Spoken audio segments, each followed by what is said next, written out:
everyone. Welcome to another episode of the PromoMinds podcast. I'm your host, Steve Leslie, and today I am fired up because we are going to be talking about why price is not the objection. Stay tuned. More from the PromoMinds podcast coming up shortly. PromoMinds. Promote your brand, transform your business. So over the course of the last week and a half, I've had probably 3 or 4 of these conversations, talking with salespeople who they just aren't sold on their product, or they haven't sold themselves on who they are. I thought today I'm going to do an off-the-cuff episode where I'm talking specifically about the price objection. As it relates to price, that seems to be the go-to, right? Oh, the price is too high. The price is too high. Yeah, I can't afford it, right? That sort of thing. If you're sitting across from a person giving you the pricing objection, okay, understand that the price objection is really just about the value behind it. And so when they're saying the price is too high or I can't afford that, what they're really saying is that I don't see the value does not outweigh the price of the product or the service. And so that's where you as a salesperson have to really begin asking the qualifying questions like, is this product right for this person? Or what is important to them? Because if there's something that I as a salesperson haven't thought of, like I couldn't put myself in their shoes and make sense of this purchase, then I'm not going to sell it, right? So I had a great example from the swimming pool industry. My old boss, he was talking to a pool company that does these just amazing backyards. They are really, really top notch at what they do. And he asked them one day, he's like, how can you justify going into someone's house and selling them $1 million pool? How do you do that? And the owner looked at my boss and said, what I do is I show up, I pull into the driveway, or I show up on the street, and I look around at all the houses, and I think to myself, this person wants $1 million pool. And it's not because that's what the salesperson wants to sell them. It's because the customer, the prospect, wants to say to their neighbors and friends and family that they spent $1 million on their pool, or they spent $1 million on their backyard.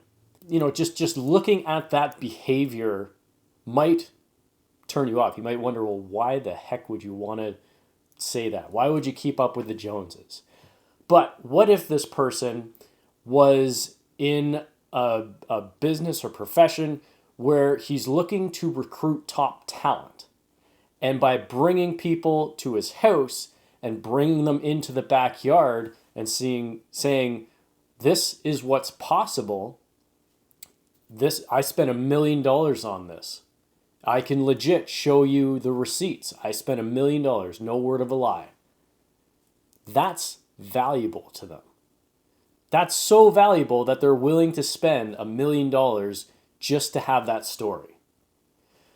And again, whether you personally have that belief or not, that's what's important to that person. So you're emphasizing or empathizing with that person. One of these days, I'm going to get that word correct. You watch out. That's just one example of like a high ticket item where when you're having conversations with a typical salesperson in the swimming pool industry or an average salesperson in the swimming pool industry, right now, they're scared. They're thinking, well, we can't sell pools right now because the price is too high. no, the price is not too high. It might be too high for you, but that's because you haven't sold yourself on the product that you are selling. Understand that. You have to sell yourself first. You have to look yourself in the mirror, sell yourself on that product. That's why people talk about you have to buy what you're selling. It's not just a literal example. It's the not metaphorical, but like you have to be able to put yourself in the customer's shoes. And what better way to do that than by buying your own product? That's what it means, because then you get the chance to have that experience. And then you can say, well, I put one in my backyard, right? And by understanding who you are selling to, that is going to allow you to be able to communicate the value in what you're offering. And the value might just be, you know what, if you were to take everything away and you look at one brochure to the next brochure to the next, take all the fancy copy and all the marketing tools and sales tools, take it all away, and you're essentially looking at the same or very similar products, right? What is the separator?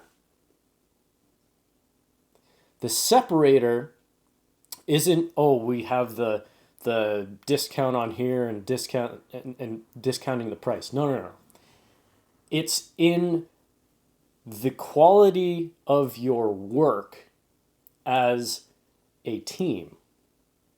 So, for instance, when I worked at my last job, our prices were not the lowest.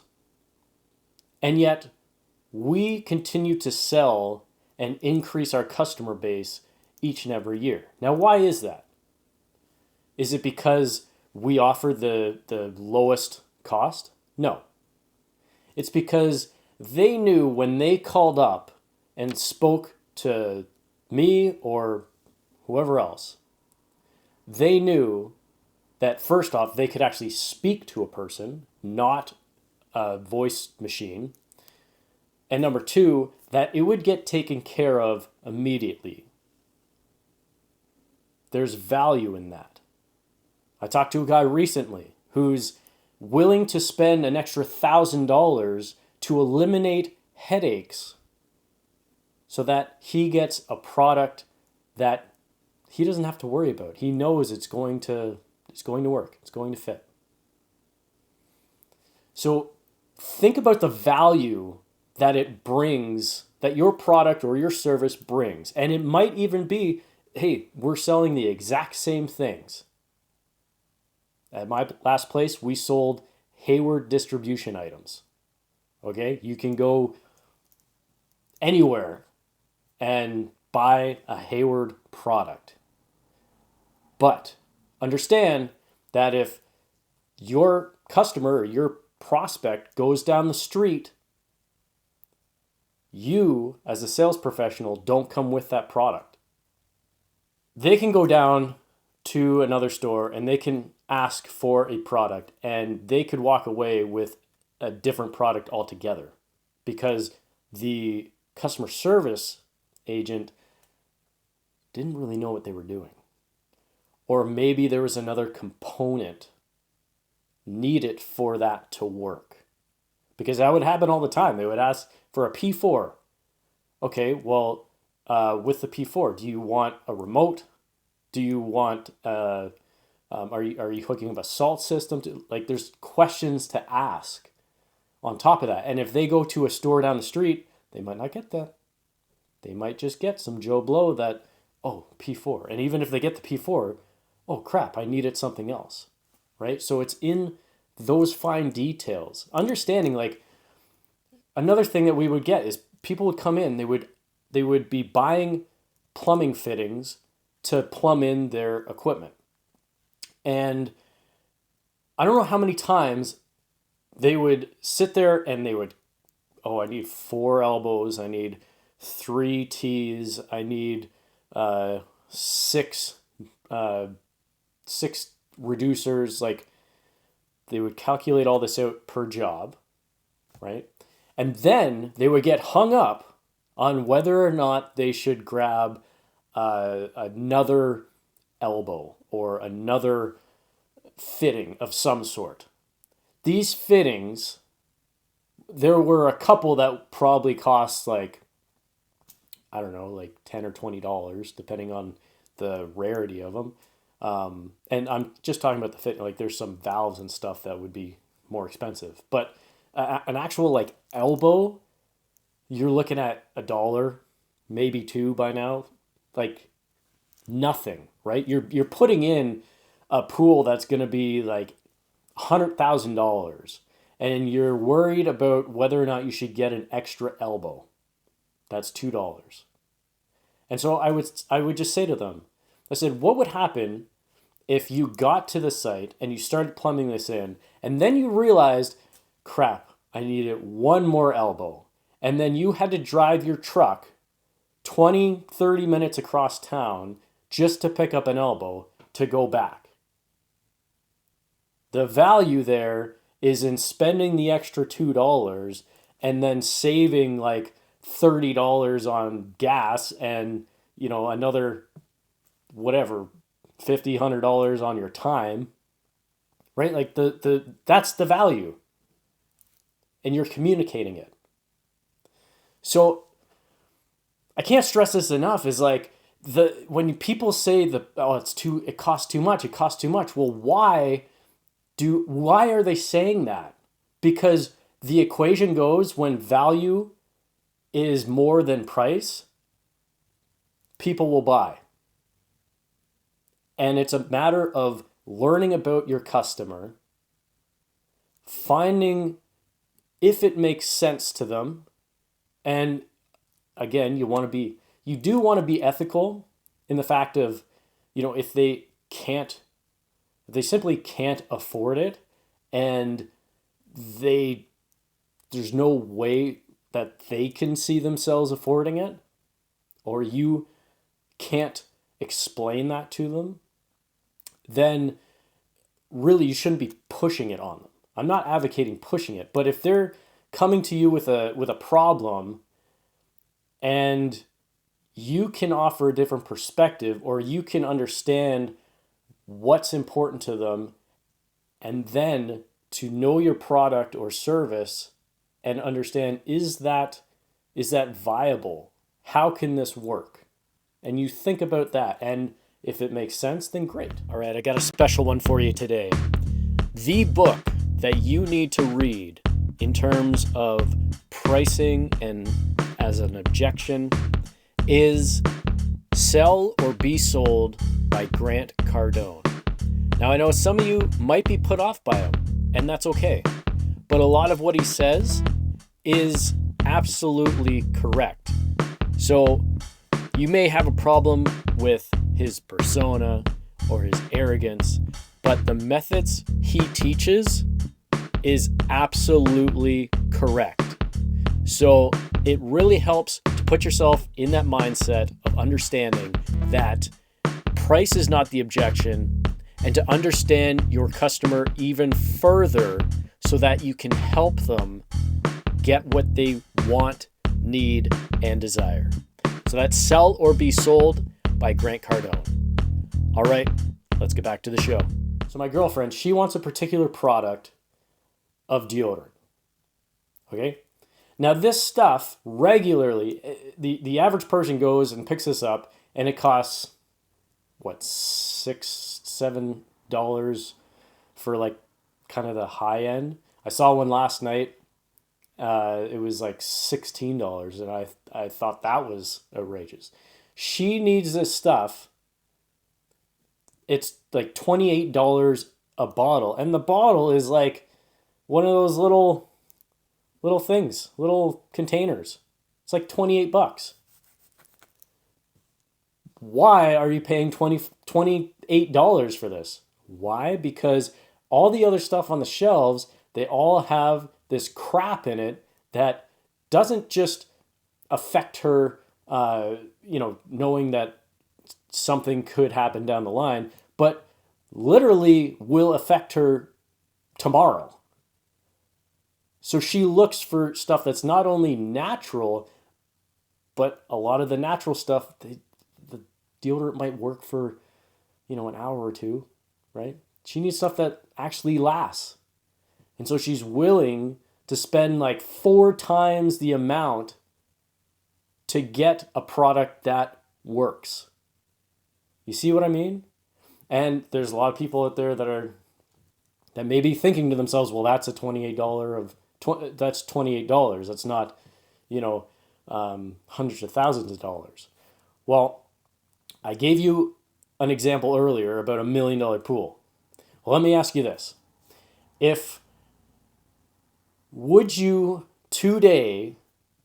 spend, say, $600,000 to buy a house? Some in the audience, yes. Some no. And some kind of thinking about it, right? What if you were a real estate agent and you were trying to find this out? You had a listing for a house that was $600,000 and someone was looking at it and said, I can't afford that. And you go, okay, great. But what if that same property had sold for $1 million just a couple years ago, and the seller was trying to get out of it because it was a terrible financial burden at the $1 million price, and so they just needed to unload it? Or maybe they're moving on to bigger things and they're like, the sooner I get rid of this property the better, and therefore I'm given a $300,000 or $400,000 discount for a fast sale. Well, now, does that seem more appealing to you? That even in a market that there's more sellers right now than buyers, it appears, does that not seem valuable? What if, on top of that, this location was prime for like a rental, or had an extra unit on it, or something that you could rent out for extra cash flow to really offset those mortgage payments if you're really thinking about it? There are ways to elicit value for people to understand. It's a matter of figuring out what people want and desire and communicating that. Does your product fit? And don't look at it just through the eyes of yourself, because that's another thing that people are guilty of, is because they have a mindset of unworthiness. All of a sudden, they're putting themselves in their customer's shoes saying, oh, I can't afford this, so no one else can. No, do you know how much money was printed like 3 years ago? Like in the United States, they printed another 20% of every dollar that had ever existed. 20%. In Canada, we've nearly doubled our money supply. So there's no shortage of money, right? Understand that. There is no shortage of money. The central banks are still printing money. Interest rates are going up, still printing money. Still spending. Look at the deficits that we've had the last couple of years. So take yourself out of the equation. You got to get past your mindset, which you might have to go speak to someone. You might need to go to some therapy or whatever. You might have to call Clarissa. She'll fix you. She's done amazing things. You have to get past your own way of thinking and understand that there's other people who need your product, who want your product, who want what your product gives them or what your service gives them. That feeling of whatever. Whether it's the ability to say, I spent $1 million in my backyard, I want a $28 bottle, small bottle of deodorant because it's natural and it actually works, or I'm going to spend $600,000 on a house right now because 2 years ago it sold for $1 million and I know it's a good deal even in a down market. This water bottle would blow your frickin' mind. It cost me probably about $125, $130 to buy the bottle and that filter. And people hearing that are probably shaking their heads going, why the heck would you spend $130 on a water bottle? Well, let me tell you, because I do a lot of hiking. And when you're out hiking, it's a pain in the ass carrying like 6 water bottles with you. However, where I live, there's water everywhere. And the good thing about this is that it takes every frickin' thing out of it. It not just, what do the Britas take out? They take out, maybe some chlorine and I don't even know. Do they take out pesticides or whatever? Like this thing takes out everything. Pesticides, herbicides. It even takes out pharmaceuticals like naproxen and ibuprofen. You can't do that with the Brita or with the, what's the other one called? The one that you get from MEC. Life Straw.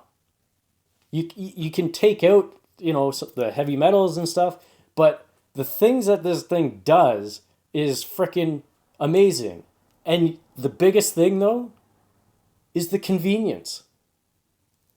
I can walk outside. I can empty this out, and I know that I'll be able to find water somewhere, even if I have to pull it out of like a black frickin' murky puddle. It doesn't matter. It takes it out. So why wouldn't I have this? It lightens the load, especially when I'm doing the, 3 or 4 hour hikes. There's so much value for me to have this. Outside of that, I don't have to worry about having to go to a store every time I want to go on a hike to pick up, half a dozen water bottles. And I am, I guess, saving the environment by not having all those water bottles, by not buying all those water bottles. So you can see I'm fired up about my water bottle, right? And so that's what I mean. I am the perfect candidate for this thing. So if someone just said, "Well, it's too expensive," no, it's too expensive. No, it's not. It's freaking convenient. So that's what I mean. You got to find the value behind your product or your service. You got to find the value in dealing with you.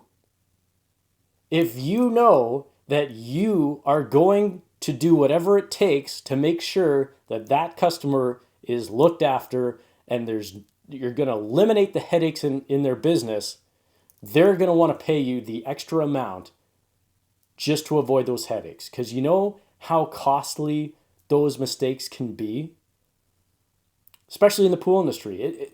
In the busy season, it relies on, you're not just dealing with time frames with excavation, concrete, and whatever else, you're also fighting the weather. So if you have a span of 2 weeks where there's 3 days that aren't raining, you better hope that when you're putting the pool in or when you're putting the liner in, that everything works, because there is no time for mistakes. That's where the value is. Anyways, that's my example today. Price is never the objection. It's the value behind it. And if you can find the value, then it outweighs the price. Lastly, if you are selling something to businesses, especially in the construction world. Like, yes, the interest rates have increased. However, has construction stopped? Maybe in certain aspects, like in some of the developers have canceled projects. But I'm pretty sure every time I drive down the 400 or the 401 or any major highway like that, there's a bridge that's being built or there's a road that's under construction. And all those heavy machines, they need them. So it doesn't matter how much it costs today, because you know that in 2 to 3 years, it's going to cost even more. Yeah, the interest rates might come down. Maybe. I don't know. But I do know that inflation's still running rapid. And even before this, every year, if the central bankers had everything under control and they hit their target of what? 2% inflation, is it going to cost more the next year or the next year? Because you have that 2% inflation, meaning that material costs are going to rise even slightly, and wages are going to rise even slightly, which is going to cost more. So it really doesn't matter what the price is today if the value that it brings in, if you can land a couple more jobs that totally offset the cost and you're still in the green, or you're damn close to the green, or even running a short deficit for a little bit, but it keeps your business going and you see and the customer is willing to go through a little bit of pain, if that, or maybe they just say, hey, okay, instead of 2 new jobs, we need to get 3, and they offset it.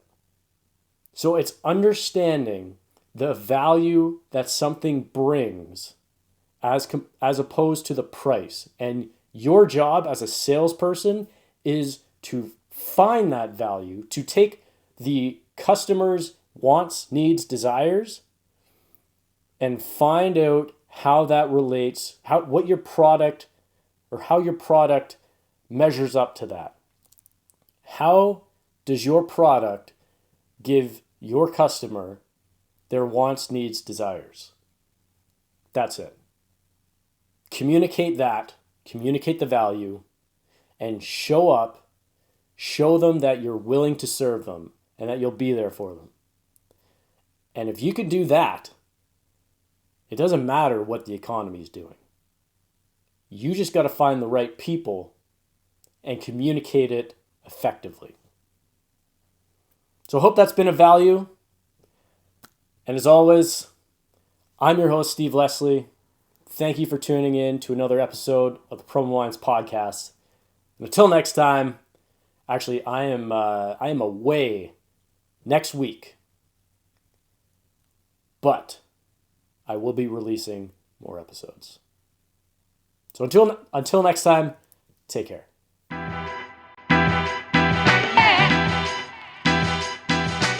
Thank you for tuning in to another episode of PromoMinds podcast. I'm Steve Leslie, and if you want help crafting your message or sharing your story, feel free to reach out. I'd love to help. Love coming up with ideas, and we can have a nice chat. So reach out to PromoMinds@gmail.com and I'll respond. Take care.